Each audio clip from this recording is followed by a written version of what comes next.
he's not just one of the leaders on the football team along the offensive line, but he certainly is one of the intellectual leaders on campus at Lafayette College, and that's Brad Bormann. So before we talk football, let's talk a little bit intellect. Talk a little bit about your goals and what you've been doing this summer in terms of those goals. Mm-hmm.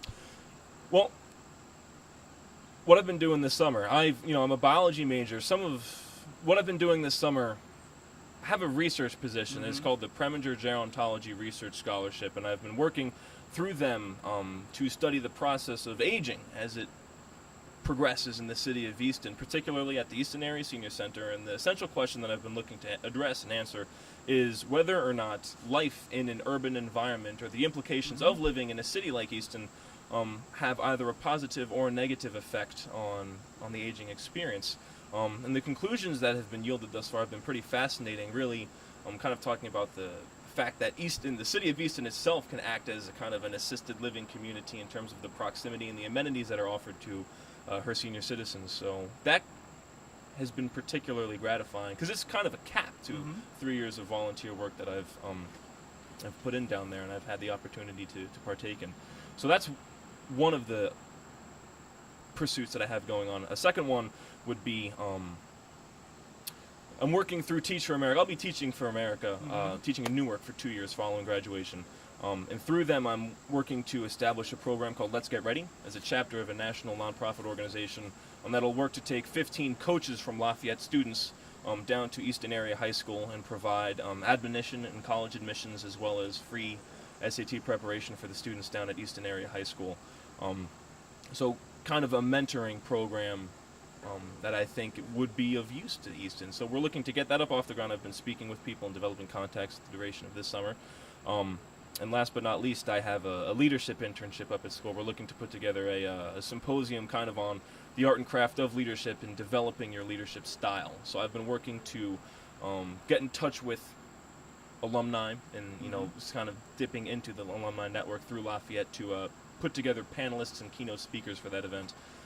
So it's just preparatory. It's effectively preparation for preparation because we'll be working towards that in the fall semester. But those are my three projects, and my ultimate intent is to, at least right now, my biggest goals is to, I guess, drive forward a successful academic and athletic semester. Boy, it sounds like you haven't been busy at all this summer. Coach Devani turned the big 6-0. You might want to use him as one of your study, one of your research subjects. Coach T, what do you have to say about getting old?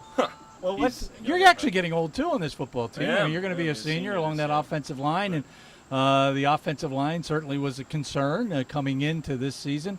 Tell us a little bit about whether those concerns have been alleviated or whether or not we should continue to be somewhat concerned. Concerns about the offensive line. I think strictly in terms of experience, I think they're the most seasoned group on the field right now. Everyone's coming back with at least 1 year, if not two, of varsity experience. So I think that's particularly important on the offensive line. It's the subset. It's a team within a team, and to have that kind of chemistry and ability to communicate established already between those people is invaluable. Just to have time, I think, generates a really strong offensive line. So I think it's just a matter of developing swagger, confidence, communication, and ability, and rhythm, and just making it all happen in camp. You're such an intellectual young man. How do you take football, which is really, it's intellectual but very physical as a game, and coincide that with your aspirations for the rest of your life?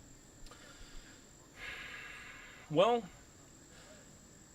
the things that I intend to do, I'll be teaching for 2 years through Teach for America in Newark. And then after that, I look to go to medical school. And I think both of those things will be, very challenging. There'll be a significant demand on my time and my energy. And in applications for both of those ventures, I've been asked about my ability, my stick-to-itiveness, and my ability to work through challenge and rigor and demands. And, I can say with confidence that being a collegiate football player is one of the most physically and emotionally consuming things that there is, and to have withstood that challenge, I think, is the best preparation I can have. So I am embracing the challenge and the process that these 4 years have been and looking for them to culminate in success, just as I will embrace the challenge that the rest of my life will be and look to that to culminate in success as well. So remember the name Brad Bormann. We'll certainly be talking about him on the football field, but I think we'll be talking about Brad Bormann on the Lafayette campus for many years following. This is Patriot League Media Football Day. We'll be back.